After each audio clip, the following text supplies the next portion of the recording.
नमस्कार दोस्तों, कैसे आप सभी लोग। आज तारीख 10 जून 2024 है, दिन सोमवार। हिंदी तिथि की बात करें तो आज ज्येष्ठ माह के शुक्ल पक्ष की चतुर्थी तिथि है। एक बार फिर से दोस्तों हाजिर हो गए आपके सामने राजस्थान की आज की 40 और गर्मा बड़ी खबरों को लेकर। बताएंगे आपको सभी खबरों के बारे में विस्तार से, लेकिन उससे पहले आज की बड़ी खबरों पर, मुख्य समाचारों पर, टॉप हेडलाइंस पर एक नजर डाल लेते हैं। युवाओं के लिए एक बड़ी खुशखबरी है। मुख्यमंत्री भजनलाल शर्मा ने दिए आदेश, लंबे समय से अटकी भर्ती जल्द पूरी करें। अधिकारियों से कहा आपको भलाई करने का अवसर मिला है, युवाओं का विशेष ध्यान रखें। वही दोस्तों अब लोन लेने वालों के लिए एक राहत भरी खबर है। कर्ज नहीं चुकाने पर अब नहीं होगी बेदखली। राजस्थान सरकार ने दिया सभी कलेक्टरों को नया आदेश। जानने के लिए दोस्तों बने रहिएगा, बताएंगे आपको बड़े काम की खबर। वहीं दोस्तों पूर्व सीएम अशोक गहलोत ने पीएम से कर दी राजस्थान के लिए विशेष मांग। लिखा बिहार और आंध्रा से पहले हमें जरूरत है। आखिर क्या मांग की है पूर्व सीएम अशोक गहलोत ने पीएम मोदी से, जानने के लिए दोस्तों बने रहे। इसी के साथ ही दोस्तों मौसम को लेकर एक बड़ी अपडेट आई है। राजस्थान में 13 जून तक बारिश होगी। इन जिलों में आईएमडी का येलो अलर्ट हुआ जारी। मैं हिंदू नहीं हूं, सांसद बनते ही राजकुमार रोत ने कह दी बड़ी बात। जाने क्या है इनकी मांग। दोस्तों मंत्रिमंडल में राजस्थान से 2 कैबिनेट मंत्री बने। भूपेंद्र यादव और गजेंद्र सिंह ने सप्तली। मेघवाल को स्वतंत्र प्रभार मिला। भागीरथ चौधरी राज्य मंत्री होंगे। वहीं दोस्तों करणी सेना के राष्ट्रीय अध्यक्ष को धमकी भरा कॉल। सुखदेव सिंह गोगामेडी जैसा हाल करने की मिली धमकी। वहीं दोस्तों भजनलाल सरकार को बदलना पड़ गया अपना ही फैसला। पहले जिन्हें हटाया था वो वापस भर्ती के लिए मांगने पड़ गए आवेदन। बताएंगे दोस्तों आपको प्रदेश की 40 बड़ी खबरों के बारे में विस्तार से, लेकिन उससे पहले अगर अभी तक आपने चैनल को सब्सक्राइब नहीं किया तो सबसे पहले चैनल को सब्सक्राइब कर दे, वीडियो को लाइक कर दे और अपना कमेंट जरूर कर दीजिएगा।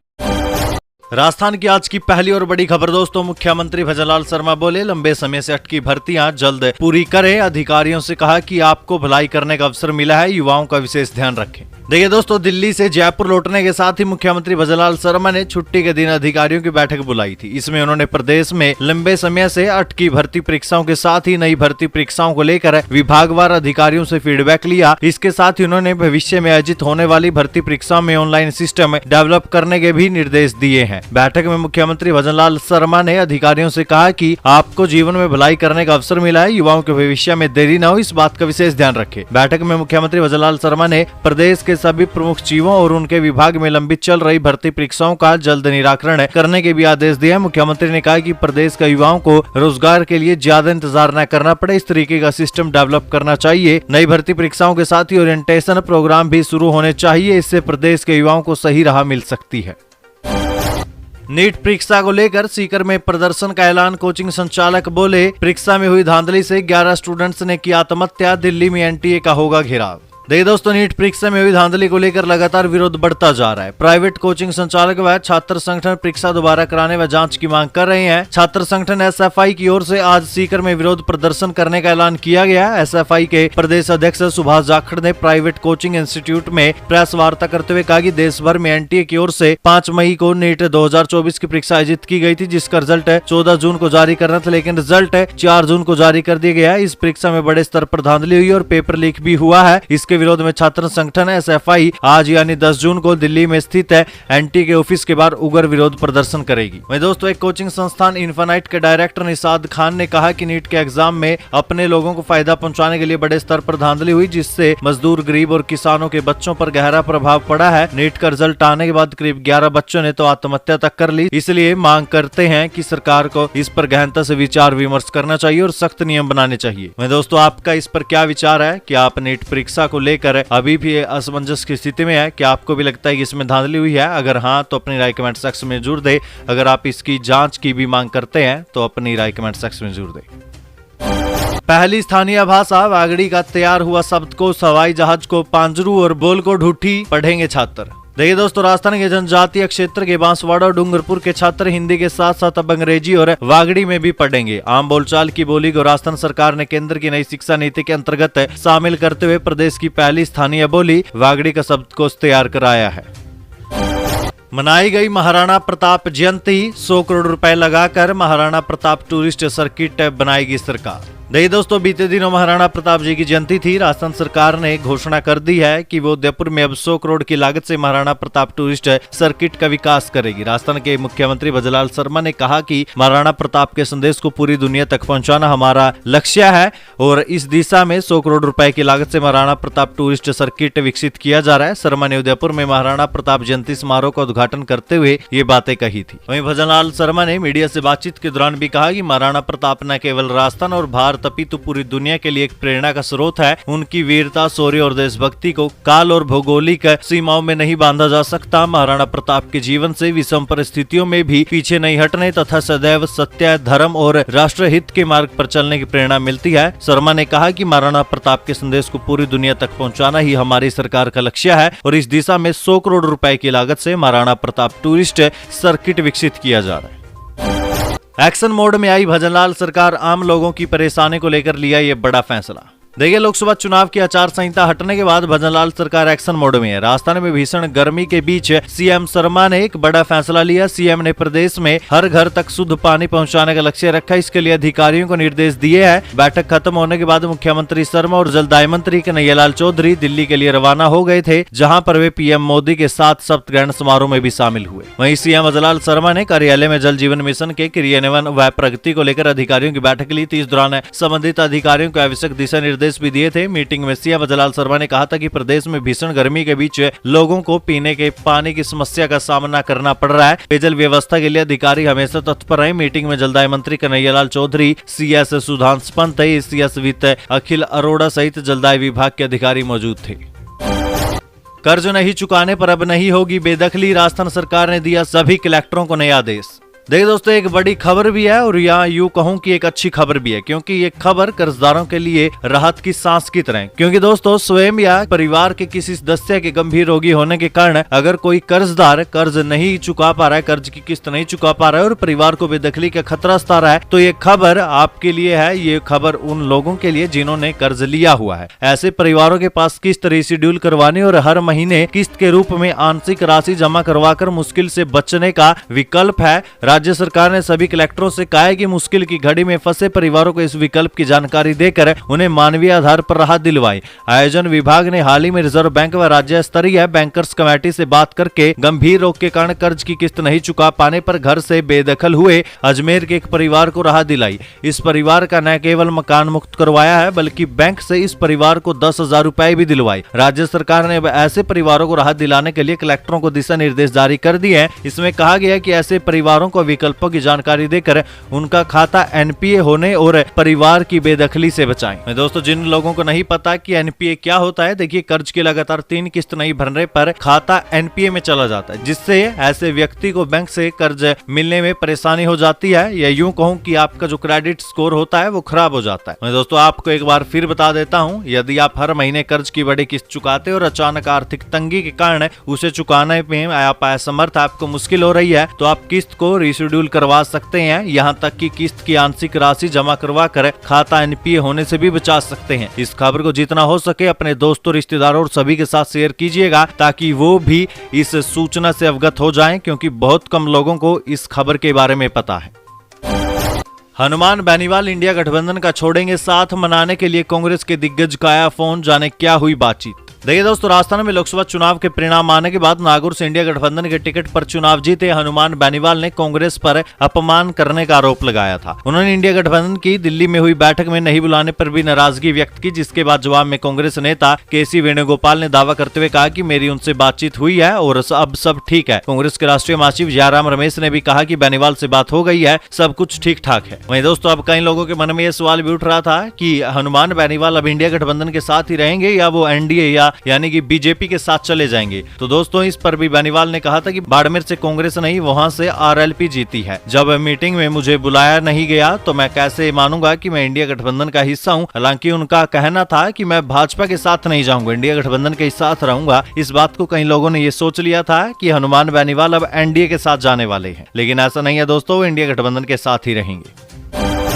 एक राहत भरी खबर किसान भाइयों के लिए। किसान सालों से काट रहे थे चक्कर, अब 3 दिन में मिल जाएगा 40 करोड़ का बीमा क्लेम। देखिए दोस्तों, प्रधानमंत्री फसल बीमा योजना में चल रहे फर्जीवाड़े का मीडिया की ओर से खुलासा करने के बाद किसानों के लिए राहत भरी खबर आई है। बीमा कंपनी ने 3 साल से किसानों का क्लेम अटका रखा था। इस खुलासे के बाद अब जिला कलेक्टर सांचौर शक्ति सिंह राठौड़ ने बीमा कंपनी को अगले 3 दिन में 1994 किसानों को 40 करोड़ रुपए का भुगतान करने के आदेश दिए हैं। ये राशि सीधे किसानों के खातों में आएगी। वहीं दोस्तों, प्रधानमंत्री फसल बीमा योजना के तहत 3 सालों से अटकी पड़ी बीमा क्लेम की राशि के लिए किसान भाई चक्कर काट काट कर थक गए थे। इसके बारे में लगातार खबरें भी प्रकाशित की गई। जिला प्रशासन सक्रिय हुआ। जिला कलेक्टर ने बीमा कंपनी को 3 दिन में भुगतान करने के आदेश दिए हैं। बीमा क्लेम की राशि 3 सालों से अटकी हुई थी। जयपुर से बीमा कंपनी को बुलाकर पंचायत समिति वार विशेष शिविर लगवाकर दस्तावेज जुटाए। बीमा क्लेम भुगतान की प्रक्रिया अंतिम चरण में है।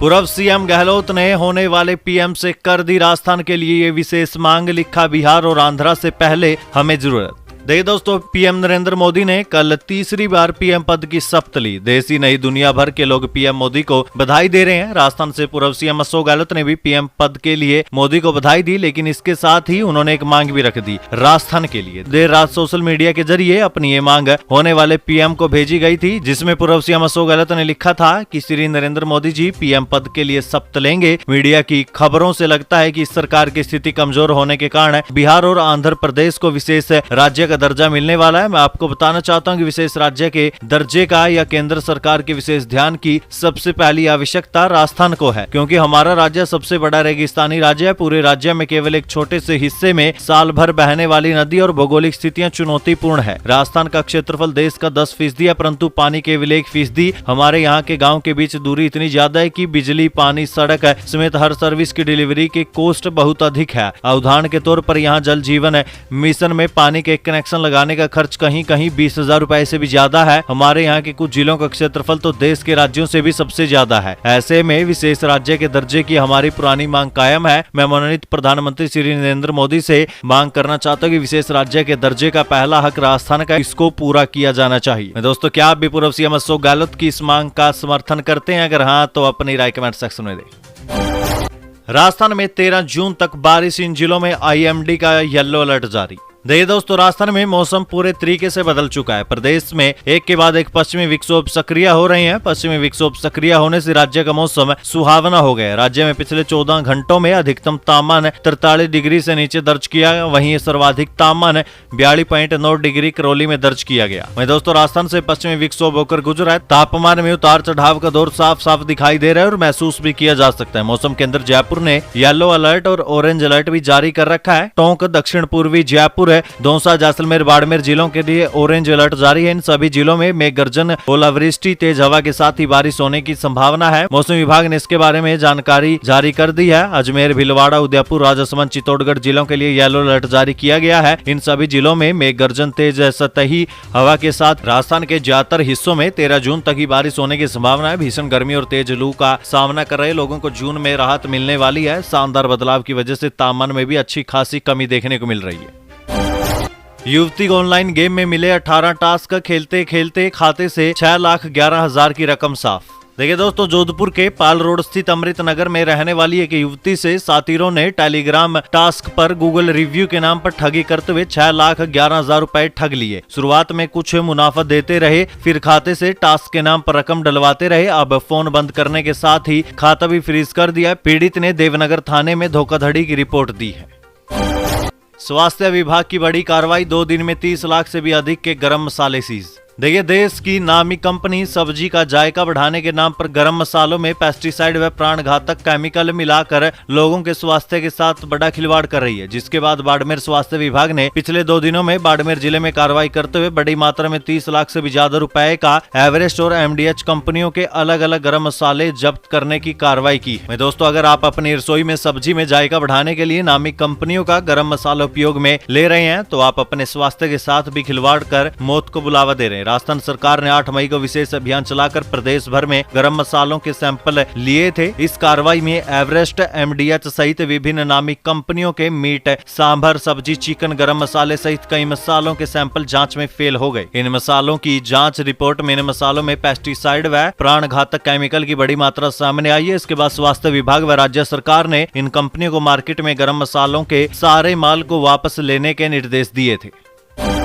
भजनलाल सरकार को बदलना पड़ा अपना ही फैसला, पहले हटाया अब वापसी भर्ती के लिए मांगे आवेदन। देखिए, प्रदेश की भजनलाल सरकार ने सत्ता में आते ही जयपुर विकास प्राधिकरण में संविदा पर लगे सेवानिवृत्त अधिकारियों और कर्मचारियों को हटा दिया था। सरकार का मानना था कि सेवानिवृत्त अधिकारियों और कर्मचारियों की बजाय नियमित कर्मचारियों और अधिकारियों से ही कार्य करवाया जाए। अगर अफसरों और कर्मचारियों की कमी होगी तो नई भर्तियां की जाएगी। सरकार के फैसला 4 महीने भी नहीं टिक पाया। पहले संविदा पर लगे सभी सेवानिवृत्त अधिकारियों और कर्मचारियों को हटा दिया गया था, लेकिन अब सेवानिवृत्त कर्मचारियों और अधिकारियों की सेवाएं फिर से लिए जाने का निर्णय लिया गया है। सरकार की अनुमति के बाद जयपुर विकास प्राधिकरण के सचिव ने एक विज्ञप्ति जारी की। इस विज्ञप्ति के जरिए सेवानिवृत्त अधिकारियों और कर्मचारियों से संविदा के तौर पर कार्य करने के लिए आवेदन पत्र आमंत्रित किए हैं। थूक कर चाटने वालों में नहीं है बीजेपी के बाबा, डोटासरा ने फिर दी इस्तीफा, पॉलिटिक्स को हवा। देखिए, राजस्थान में लोकसभा चुनाव परिणाम घोषित होने के बाद भी सियासी पारा लगातार बढ़ता ही जा रहा है। किरोड़ी लाल मीणा की ओर से इस्तीफा देने के बयान पर अब हलचल मची हुई है। इसको लेकर कांग्रेस के प्रदेश अध्यक्ष गोविंद सिंह डोटासरा बार बार किरोड़ी लाल मीणा को इस्तीफा देने के लिए उकसा रहे हैं। डोटासरा किरोड़ी लाल की तारीफ करने से भी पीछे नहीं हट रहे। डोटासरा अपने बयानों से किरोड़ी लाल मीणा को उत्तेजित कर इस्तीफा देने के लिए मजबूर भी करते नजर आ रहे हैं। इस बीच उनका एक बयान काफी सुर्खियों में आ गया। इसमें उन्होंने कहा कि किरोड़ी लाल मीणा थूक कर चाटने वालों में से नहीं है। यदि उन्होंने इस्तीफा देने की बात कही है तो किरोड़ी लाल मीणा पक्का इस्तीफा देंगे। उन्होंने कहा कि किरोड़ी लाल इस्तीफा देकर वापस नहीं लेंगे, फिर वो उनकी मर्जी है या पार्टी की, मैं इस झगड़े में क्यों पड़ूं। मैं हिंदू नहीं हूं, सांसद बनते ही राजस्थान के राजकुमार रोत ने कह दी बड़ी बात, जाने क्या है इनकी मांग। देखिए, राजस्थान की सियासत में बांसवाड़ा लोकसभा सीट पर इंडिया गठबंधन के तहत चुनाव जीतकर बीएपी यानी कि भारत आदिवासी पार्टी के नवनिर्वाचित सांसद राजकुमार रोत ने सबको हैरान कर दिया। उन्होंने आदिवासी समुदाय के दिग्गज नेता महेंद्रजीत सिंह मालवीय को करारी शिकस्त दी। इसके बाद राजकुमार रोत सियासत की लाइमलाइट में आ गए हैं। इस लोकसभा चुनाव में राजकुमार रोत आदिवासी समुदाय के प्रमुख नेता के रूप में उभर कर आए हैं। इस बीच आदिवासी जाति से ताल्लुक रखने वाले राजकुमार रोत खुद को हिंदू नहीं मानते। इसको खुलासा उन्होंने खुद एक इंटरव्यू के दौरान किया, जहाँ उन्होंने साफ तौर पर कहा कि आदिवासी समुदाय हिंदू नहीं है, मैं हिंदू धर्म को नहीं मानता हूं। राजकुमार रोत के इस बयान को लेकर सोशल मीडिया पर लोग उन्हें ट्रोल करते हुए भी खिंचाई कर रहे हैं। दरअसल राजकुमार रोत ने एक इंटरव्यू के दौरान कहा कि मैं हिंदू नहीं हूं और आदिवासी का धर्म हिंदू नहीं है। उन्होंने कहा कि हिंदू धर्म का अपना रीति रिवाज अलग है और आदिवासी जाति समुदाय अलग है। आदिवासी जाति हिंदू नहीं है। इस दौरान उनसे पूछा गया कि उनका नाम राजकुमार भी हिंदू धर्म से ही जुड़ा है, तो उन्होंने कहा कि किस ग्रंथ में लिखा हुआ है कि राजकुमार नाम हिंदू धर्म का ही है। हिंदू धर्म नहीं मानते, न ही मैं ईसाई धर्म को मानता हूं। उन्होंने चुन्नीलाल ग्रासिया का उदाहरण देते हुए कहा कि चुन्नीलाल ने भी अपने नॉमिनेशन फॉर्म में धर्म के कॉलम में हिंदू नहीं लिखा था। भजनलाल सरकार में बढ़े बलात्कार के मामले, पिछले 4 महीनों के आंकड़े जान हो जाएंगे हैरान। देखिए, प्रदेश में सरकार भले ही बदल गई हो, लेकिन महिलाओं के साथ हुए बलात्कार के मामलों में कमी नहीं आई। सत्ता में आने से पहले ही भाजपा ने आपराधिक घटनाक्रमों और खासतौर पर महिलाओं के साथ हुए दुष्कर्म के मामलों को मुख्य मुद्दा बनाया था। हालांकि भजनलाल सरकार ने सत्ता में आने के बाद पुलिस अफसरों को साफ निर्देश दिए थे कि आपराधिक घटनाओं पर लगाम लगाई जाए और बदमाशों के खिलाफ सख्त कार्रवाई की जाए। पुलिस की ओर से पिछले 4-5 महीनों में बदमाशों के खिलाफ सख्त कार्रवाई भी की गई, जिससे हत्या, लूट और डकैती जैसे गंभीर अपराधों में कमी आई है। लेकिन बलात्कार के मामलों में गत वर्ष की तुलना में बढ़ोतरी हुई है। जन सुनवाई में अधिकारियों पर भड़के मंत्री मदन दिलावर, कहा लोगों की शिकायतों को गंभीरता से लें। देखिए दोस्तों, शिक्षा और पंचायती राज मंत्री मदन दिलावर ने अधिकारियों के रवैये पर नाराजगी जताई। उन्होंने कहा कि अधिकारी अपने दायित्व के प्रति गंभीर नहीं है। शिक्षा मंत्री ने कहा कि खेदा रुद्रा की जन सुनवाई शिविर में आए परिवादों का अभी तक पूरे तरीके से निस्तारण नहीं हुआ। कमोबेश ये स्थिति सत्तल खेड़ी में आयोजित जन सुनवाई शिविर की है। उन्होंने कहा कि अधिकारी और कर्मचारी जन सुनवाई शिविरों को गंभीरता से नहीं ले रहे हैं। जन सुनवाई शिविर समस्या समाधान के लिए आयोजित किए जा रहे हैं। उन्होंने अधिकारियों को सख्त चेतावनी देते हुए कहा कि अगली जन सुनवाई शिविर में शिकायत नहीं मिलनी चाहिए। अधिकारी लोगों को राहत पहुंचाने का काम करें।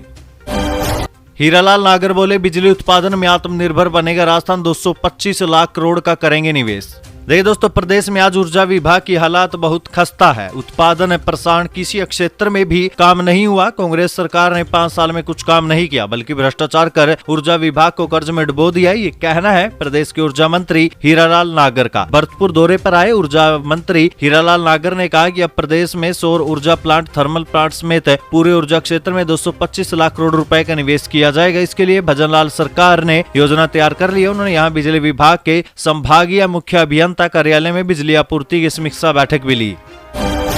जेईई एडवांस्ड में जयपुर के होनहारों का शानदार प्रदर्शन, सक्षम खंडेलवाल रहे सिटी टॉपर।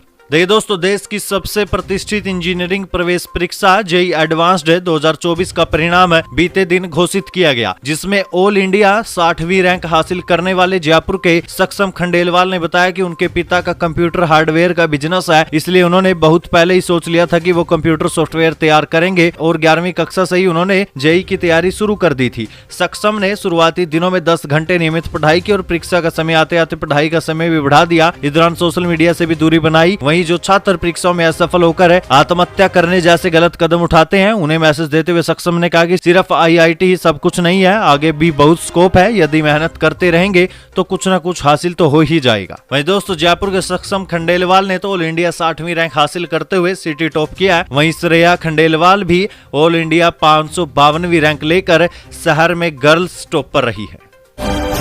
राजस्थान में पेपर लीक मामले में एडिशनल एसपी का पति गिरफ्तार। पकड़ी गई 3 महिला एसआई पहले भी कर चुकी है चीटिंग, गैंग से लगातार संपर्क में थी। देखिए, स्पेशल ऑपरेशन ग्रुप यानी एसओजी की टीम ने एसआई भर्ती 2021 से पेपर लीक मामले में एडिशनल एसपी नवनीता खोखर के पति तुलसाराम को भी गिरफ्तार कर लिया। वहीं गिरफ्तार तीनों महिला ट्रेनी एसआई को भी कोर्ट में पेश किया गया। एसओजी को जानकारी मिली है कि तीनों एसआई पहले भी एग्जाम में नकल कर चुकी हैं।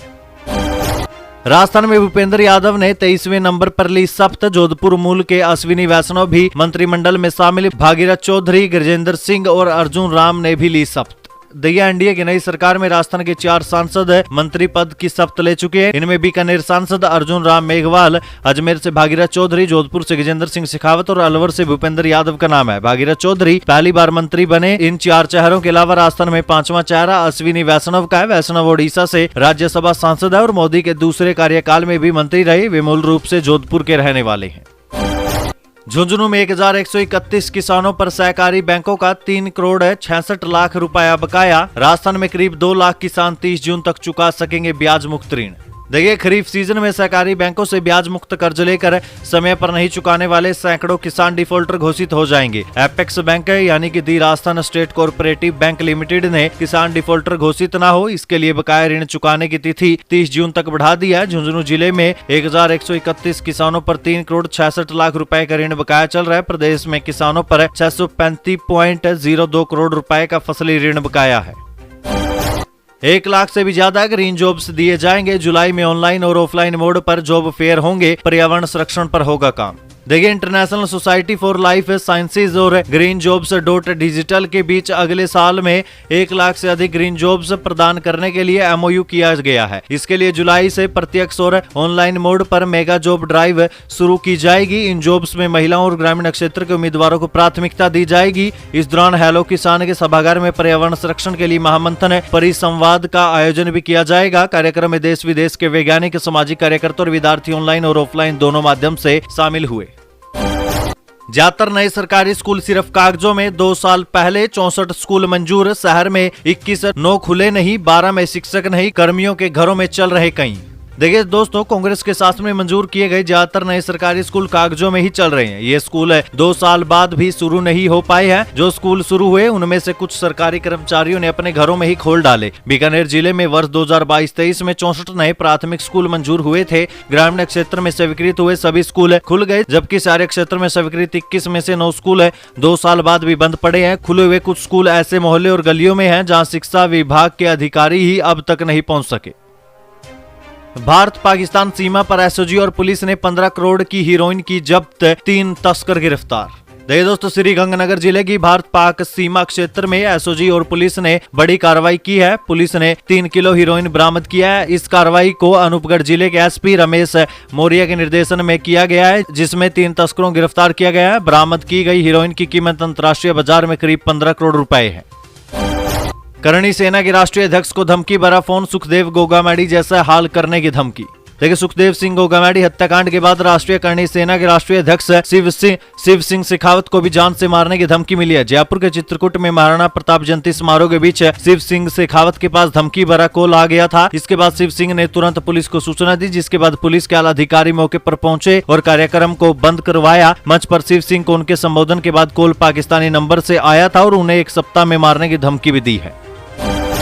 राजस्थान में आखिर कमल मुरझा क्यों गया, जानिए बीजेपी की 11 सीटों पर हारने के कारण।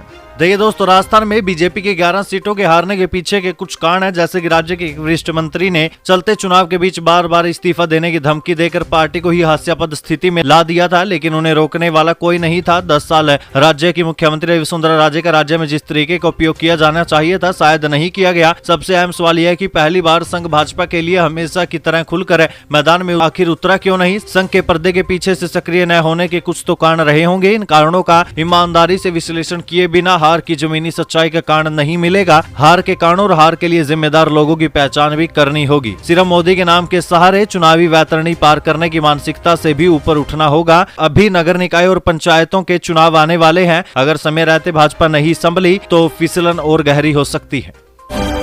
राजस्थान के पूर्व मंत्री का फूटा दर्द, बोले पत्नी और बेटा करते हैं मारपीट, मेरा 10 किलो सोना चुराया। देखिए, राजस्थान के पूर्व मंत्री और भरतपुर के पूर्व राज परिवार के सदस्य विश्वेंद्र सिंह का पारिवारिक विवाद बढ़ता ही जा रहा है। विश्वेंद्र सिंह ने भरतपुर के मथुरा गेट पुलिस थाने में पत्नी दिव्या सिंह और बेटे अनिरुद्ध के खिलाफ चोरी का मामला भी दर्ज करवाया, साथ ही मारपीट करने की भी बात कही है। विश्वेंद्र सिंह ने आरोप लगाया कि मां और बेटे ने पूर्व राज परिवार के करोड़ों रुपए के सोने और हीरे के जवाहरात चोरी किए हैं।